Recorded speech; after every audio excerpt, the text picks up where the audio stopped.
अस्सलाम वालेकुम नादरीन, अल्लाह ताला से ये उम्मीद करता हूँ कि अल्लाह ताला ने आपको जहाँ पर भी रखा होगा अपने हिफ्ज़ व अमान में रखा होगा। मैं यहाँ पर ना मंडी बहाउद्दीन DPO जो है अहमद महीउद्दीन साहब का इंटरव्यू करने आया था। जब मैं यहाँ से गुजरा हूँ ना तो लोगों ने मुझे शनाख्त कर लिया। लोगों ने मुझे रोक कर ये रिक्वेस्ट किया कि चोई साहब एक हमारा मसला जो है ना आप हुकाम बाला तक पहुँचाएँ। मसला ये है कि ये जो है ना नया रसूल रोड है, मंडी बहाउद्दीन का ये इलाका है और ये साइकिल स्टैंड स्टॉप है। यहाँ पर जो है ना एक जो है रेलवे फाटक बना हुआ है। लोगों की ये कंप्लेंट है कि मंडी बहाउद्दीन इतना सा इलाका है और इस इतने से इलाके के अंदर जो है ना 2 रेलवे फाटक बने हुए हैं। अगर इधर से ट्रैफिक उधर जाती है तो उस वाला जो परली साइड वाला जो है बैरियर वो बंद होता है। अगर ट्रैफिक इधर गुजरती है तो इधर वाला बैरियर बंद होता है। एक बंदे को 2-2 दफ़ा जो है ना ट्रैफिक में खड़े होकर जो है इंतज़ार करना पड़ता है। एम्बुलेंसें लेट हो जाती हैं, उसके अंदर पेशेंट बैठे होते हैं। इसके बावजूद किसी को जो है ना इस चीज़ का एहसास नहीं है कि एम्बुलेंस को रास्ता दे दें। तो ये 2 जो है ना फाटक होने की वजह से जो है ना सारा सिस्टम मंडी बहाउद्दीन का ख़राब हुआ है। और आप यकीन करें कि लोग इतना उकताए हुए हैं कि मैं आपको बता नहीं सकता हूँ। अभी चंद लोगों से मैं बात करता हूँ और इनसे पूछता हूँ कि इनका बुनियादी मसला क्या है। क्या वो चाहते हैं कि यहाँ पर पुल बने या कोई अंडरपास बन जाए? तो आइए लोगों से बात करते हैं। अंडरपास बन जाए तो फायदा कि नुकसान है? बड़ा फायदा है। तो अज तक क्यों किसी ने इतने नहीं बनाया? की वजह है? तो घंटा ट्रैफिक जाम रहती, फाटक बंद होती है ना। अच्छा, घंटा डेढ़ जो ट्रैफिक जाम ही रहती है। तो देखो ना फिर कितना नुकसान है। एंबुलेंस भी जाम बेची फिर जो सारी ट्रैफिक इन्नियां हुकूमतां ही अज तक किसी ने बनाने की कोशिश नहीं की? कोई भी नहीं, बस इंजाख ध्यान बनाऊंगा लेकिन बनाया अज तक किसी ने। क्यों जी, तुम कहना चाहते हो ये बनना चाहिए कि नहीं बनना चाहिए? बनना चाहिए। अंडरपास भी बनना चाहिए। हाँ जी। वालेकुम सलाम भाईजान, ਤੁਸੀਂ ਚਾਹੁੰਦੇ ਹੋ ਕਿ ਅੰਡਰਪਾਸ ਬਣ ਜਾਏ? ਜੀ ਬਿਲਕੁਲ ਅਸੀਂ ਚਾਹੁੰਦੇ ਹਾਂ ਜੀ। ਅਸੀਂ ਜਿਹੜੇ ਦੂਸਰੀ ਸਾਈਡ ਤੇ ਲੈਨੋ ਪਾਰ ਨੇ ਅਸੀਂ ਬਹੁਤ ਜ਼ਿਆਦਾ ਤੰਗ ਆ। ਦੋਨੋਂ ਫਾਟਕ ਸਨ ਪੈਂਦੇ ਨੇ, ਜਿਹੜੀ ਤਰਫ ਤੋਂ ਉਹ ਫਾਟਕ ਬੰਦ ਲੱਭਦਾ ਹੈ। ਅੰਡਰਪਾਸ ਬਣ ਜੇ ਜਾਂ ਪੁਲ ਬਣ ਜੇ ਸਾਡੇ ਵਾਸਤੇ ਬਹੁਤ ਅੱਛਾ ਹੈ।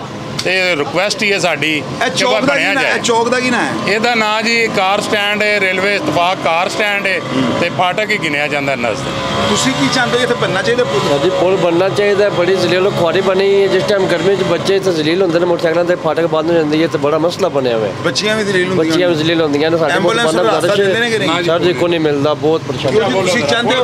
ਅਸੀਂ ਵੀ ਚਾਹੁੰਦੇ ਹਾਂ ਬਣਨਾ ਚਾਹੀਦਾ ਹੈ। ਬੰਦੇ ਇੱਥੇ ਬਹੁਤ जलील हो जाते हैं। ਤੇ ਅੱਜ ਤੱਕ ਇਹਨੇ हुकूमत MP MLA बने किसी ने ध्यान नहीं दिता? किसी ने ध्यान देते ही नहीं रहते। कोई कच्चा पक्का भी ਤੁਹਾਨੂੰ ਹੌਸਲਾ ਕਿਉਂ ਨਹੀਂ ਦਿੱਤਾ ਕਿਤੇ? ਕਿਸੇ ਇਸ ਪਾਸੇ ਸੋਚੇ ਹੀ ਨਹੀਂ ਹੈ, ਗੌਰ ਕਿਸੇ ਨੇ ਕੀਤਾ। ਕਿਉਂ ਜੀ ਭਾਈਜਾਨ, ਤੁਹਾਡਾ ਕੀ ਖਿਆਲ ਹੈ ਕਿ ਕਿਉਂ ਨਹੀਂ ਕੰਮ ਕਰਦੇ ਪਏ? ਦੀ ਕੀ ਵਜ੍ਹਾ? ਤੇ ਬੜਾ ਵੱਡਾ ਮਸਲਾ ਹੈਗਾ ਜੀ। ਜੀ ਬਿਲਕੁਲ ਬਹੁਤ ਵੱਡਾ ਮਸਲਾ ਹੈ ਵੇ। ਹੁਣ ਉਹ ਮਾਰਜ ਸਾਹਿਬ ਆਏ ਨੇ, ਉਹ ਬਹੁਤ ਅੱਛੇ ਸ਼ਹਿਰ ਵਾਸਤੇ ਉਹਨਾਂ ਰੋਡ ਸ਼ੋਡ ਕਾਫੀ ਬਣਵਾਏ ਨੇ ਤੇ ਲਿਹਾਜ਼ਾ ਸਾਡੀ ਰਿਕੁਐਸਟ ਉਹਨਾਂ ਤੱਕ ਵੀ ਪਹੁੰਚਾਓ ਕਿ ਭਾਈ ਉਹ ਜਿਹੜਾ ਨਾ ਇੱਥੇ ਪੁਲ ਬਣਾ ਦੇਣ, ਭਾਵੇਂ ਪੁਲ ਬਣਾਉਣ ਤੇ ਭਾਵੇਂ ਅੰਡਰਪਾਸ ਬਣ ਜੇ। ਦੂਸਰੇ ਪੁਲ ਦਾ ਕੀ ਨਾਮ ਹੈ? ਦੂਸਰੇ ਉਹ ਰਸੂਲ ਰੋਡ ਹੀ ਗਿਣਿਆ ਜਾਂਦਾ। ਉਹ ਵੀ ਇਹ ਵੀ ਰਸੂਲ। ਤੇ ਕਿੰਨੇ ਫਾਸਲੇ 2 ਫਾਟਕ ਨੇ?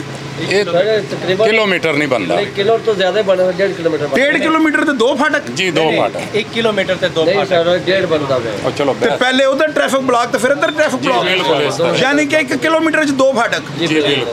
ਯਾਰ ਇਹ ਕਿਸ ਤਰ੍ਹਾਂ ਮੁਮਕਿਨ ਹੈਗਾ? पास उधर भी नहीं है, वो भी मेन ਸਰ रास्ता ਫਾਟਕ सीधा ਦੀ ਮੇਨ ਕੋ ਪਰਲਾ ਹੈ ਇਹ ਕਹਿ ਦੇਖੋ ਅੱਗੇ ਤੇ ਇੱਥੇ ਤਾਂ ਤੁਸੀਂ ਤਾਂ ਲੋਕ ਤੁਹਾਡੇ ਤਾਂ ਕਾਰੋਬਾਰ ਡਿਸਟਰਬ ਨਹੀਂ ਆਉਂਦੇ ਹੋਣੇ। 2 घंटे ट्रैफिक नहीं खुलते सर, बड़ी बहुत परेशानी ज्यादा। बन जाती है। ਬੜੀ ਮੁਸ਼ਕਿਲ ਹੈ। ਤੁਹਾਨੂੰ ਇਸ ਤੋਂ ਇਲਾਵਾ ਹੋਰ ਕੀ ਇਹਦਾ ਬੇਸਿਕ ਤੁਹਾਨੂੰ ਇਹਦਾ ਕੀ ਪ੍ਰੋਬਲਮ ਹੈ? ਫਾਟਕ ਨਾ ਬਣਨ ਦੀ ਵਜ੍ਹਾ ਕਰਕੇ ਜਿੱਥੇ ਅੰਡਰਪਾਸ ਜਾਂ ਪੁਲ ਨਵਾਂ ਨਹੀਂ ਬਣਾਉਂਦੇ ਤੇ ਤੁਹਾਨੂੰ ਕਿਹੜਾ ਬੇਸਿਕ ਮਸਲਾ? ਟ੍ਰੈਫਿਕ ਦਾ ਮਸਲਾ ਤੁਹਾਨੂੰ ਇੱਥੇ? ट्रैफिक का मसला है। बहुत का ऐसे होता है कि मोटरसाइकिलों के आपस में एक्सीडेंट हो जाते, रिक्शे लड़ाइयाँ झगड़े हो जाते बड़े। ਤੁਸੀਂ ਹੁਕੂਮਤ ਨੂੰ ਕੀ ਕਹਿਣਾ ਚਾਹੁੰਦੇ ਹੋ? ਹਕੂਮਤ ਅੱਗੇ ਰਿਕੁਐਸਟ ਹੀ ਕਰਨਾ ਚਾਹੁੰਦੇ ਆ ਕਿ ਇਹ ਸਾਡਾ ਮੁਤਾਲਬਾ ਹੈ ਤੇ ਫੌਰੀ ਹੱਲ ਕੀਤਾ ਜਾਏ ਇਹਦਾ।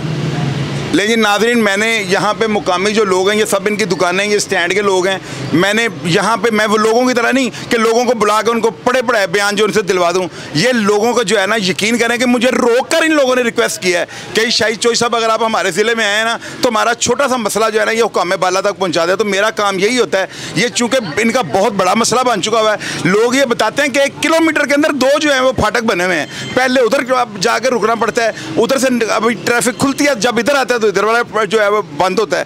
तो इसकी वजह से जो है ना इनके कारोबार भी ख़त्म हो रहे हैं। यहाँ पे बच्चियों को बड़ी परेशानी का सामना करना पड़ता है। एम्बुलेंस सर्विसेज जो है उसको मुअत्तल कर दिया जाता है। तो इसके ऊपर हुकाम बाला को नोटिस लेना चाहिए और जल्द अज जल्द जो है ना यहाँ पे अंडरपास बनाना चाहिए या ऊपर से कोई ब्रिज इनको देना चाहिए।